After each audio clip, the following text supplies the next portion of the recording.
Bonjour ou bonsoir. La question du jour, pensez-vous être heureux, heureuse? Si oui, qu'est-ce qui vous rend heureuse ou heureux? Peut-être votre famille, votre travail, votre croyance. Vous êtes peut-être dans l'attente de quelque chose qui vous rendra encore plus heureux.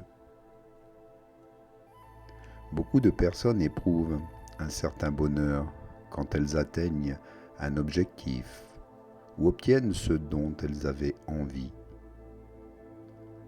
Mais pour combien de temps ce sentiment dure-t-il? Il est souvent éphémère, ce qui peut être décevant. On définit le bonheur comme un état de bien-être caractérisé par une relative stabilité, par des sentiments allant du simple contentement à une joie de vivre profonde et intense, et par le désir naturel que cet état se prolonge. De plus, étant un état de bien-être durable, le bonheur a été présenté non pas comme une destination ou un but, mais comme un voyage. Et dire « je serai heureux seulement quand j'obtiendrai ceci ou cela » revient à remettre votre bonheur à plus tard. Comparons bonheur et bonne santé. Comment jouir d'une bonne santé en ayant tout au long de sa vie une alimentation équilibrée, une activité physique régulière et de bonnes habitudes de vie? Pareillement, le bonheur découle de votre choix de vie. On est heureux quand on suit le chemin qui consiste à suivre de sages principes dans sa vie. Donc si vous choisissez de bien vous alimenter, de faire des activités physiques, vous serez en bonne santé. De même, vous pouvez choisir d'être heureux ici et maintenant. C'est votre choix. Et quels sont les principes de vie? Quelles qualités caractérisent le chemin du bonheur? Et les critères les plus importants sont souvent le contentement et la générosité, la santé physique et le fait de savoir faire la résilience, être dans l'amour, savoir pardonner, avoir sûrement un but dans la vie et de l'espoir. Bonheur et réussite se mesurent au bien que l'on possède souvent. Influencés par cette devise, beaucoup de personnes s'épuisent à travailler de longues heures pour gagner encore et encore plus. Mais l'argent et les biens matériels apportent-ils un réel bonheur? Une fois que nos besoins élémentaires satisfaits sont là, gagner plus d'argent ne nous rend pas beaucoup plus heureux et ne nous aide pas non plus vraiment à nous sentir mieux. Et souvent, on détruit notre santé à trop travailler. En réalité, l'argent n'est pas le problème, ce sont les efforts déployés pour avoir plus d'argent qui nous rendent souvent malheureux. Avoir de l'inquiétude, des insomnies en raison de la nécessité de protéger tous ces biens accumulés. Le sommeil de celui qui sert est doux, qu'il mange peu ou beaucoup, mais l'abondance du riche ne le laisse pas dormir en paix. Souvent, il a peur, il se préoccupe pour ne rien perdre. Il y a aussi des déceptions quand le bonheur attendu n'arrive pas. Un désir insatiable d'argent peut causer de la déception. Celui qui aime l'argent ne sera jamais rassasié, ni celui qui aime la fortune du revenu. De plus, le désir d'être riche peut pousser une personne à sacrifier bien des choses, des choses importantes qui favorisent pourtant le bonheur, comme le temps que l'on peut passer avec sa famille, ses amis, faire des activités spirituelles, des balades, des promenades, être dans la nature peut suffire au bonheur.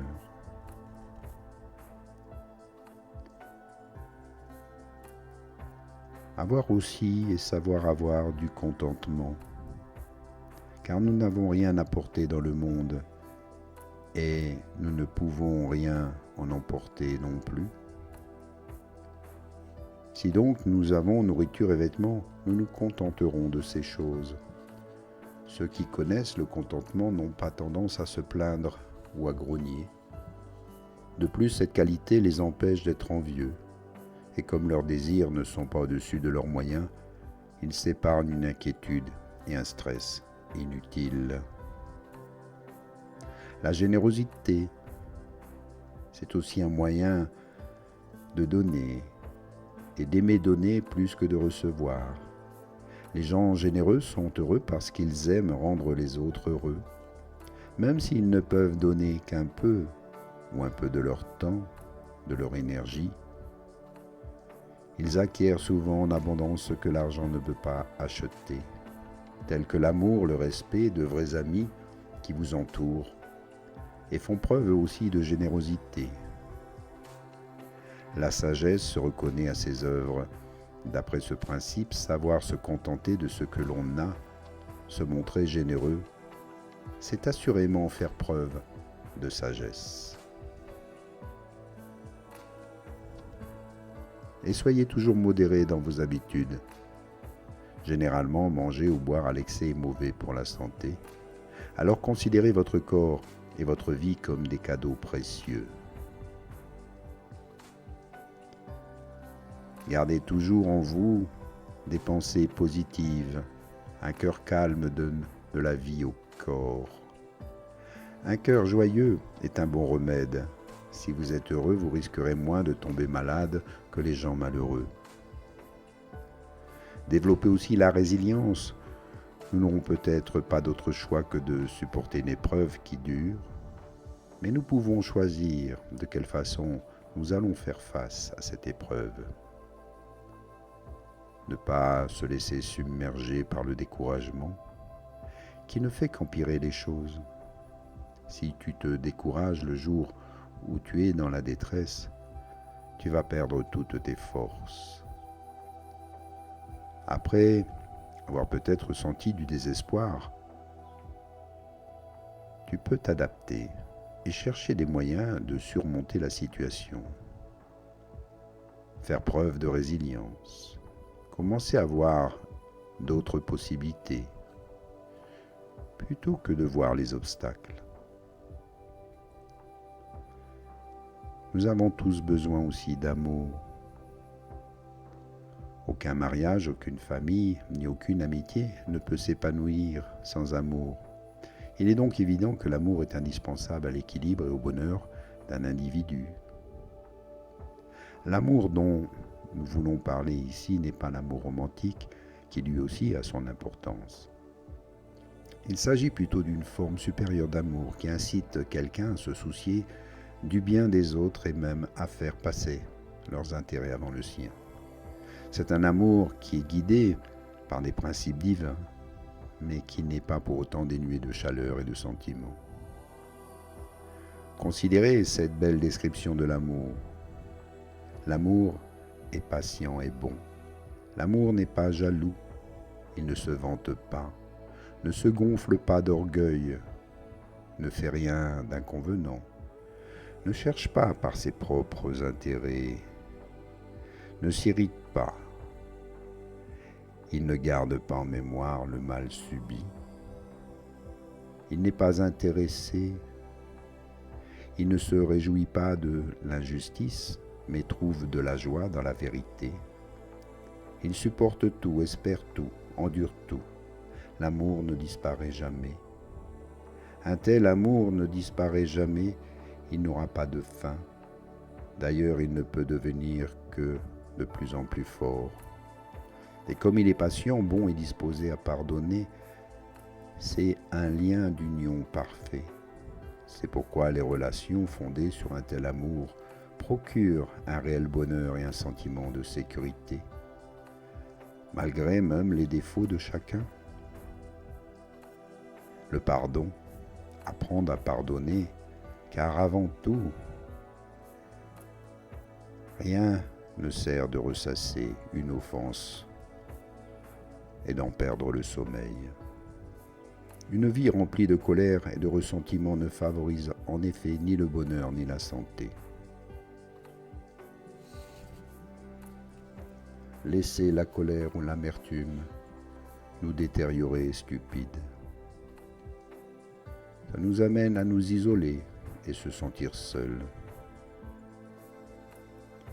Se vexer rapidement, s'inquiéter facilement, même tomber en grave dépression. C'est vraiment de la folie que de se détruire de cette façon. Et le pardon consiste à passer à une offense, à passer sur une offense et à se libérer de la colère, du ressentiment, de toute idée de vengeance. Ce n'est pas fermer les yeux sur une faute, la minimiser ou faire comme si elle n'était jamais arrivée, mais c'est faire un choix personnel bien réfléchi qui dénote d'une volonté pleine d'amour de favoriser plutôt la paix et de nouer et d'entretenir de bonnes relations avec toute personne qui nous entoure. Sachez aussi vous pardonner. Aimez-vous tel que vous êtes. Prenez le temps d'apprécier votre présence, votre intégrité. Trouvez de la beauté en chaque chose. Et aimez simplement. N'en faites pas toute une histoire. Simplement aimez les choses telles qu'elles sont. Appréciez les différences. Ne plus faire de jugement. Comprendre ce que sont les autres et comprendre qui vous êtes.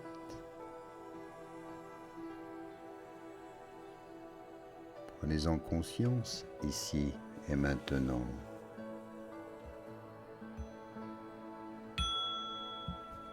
À bientôt pour notre prochaine réflexion ou méditation. Namasté.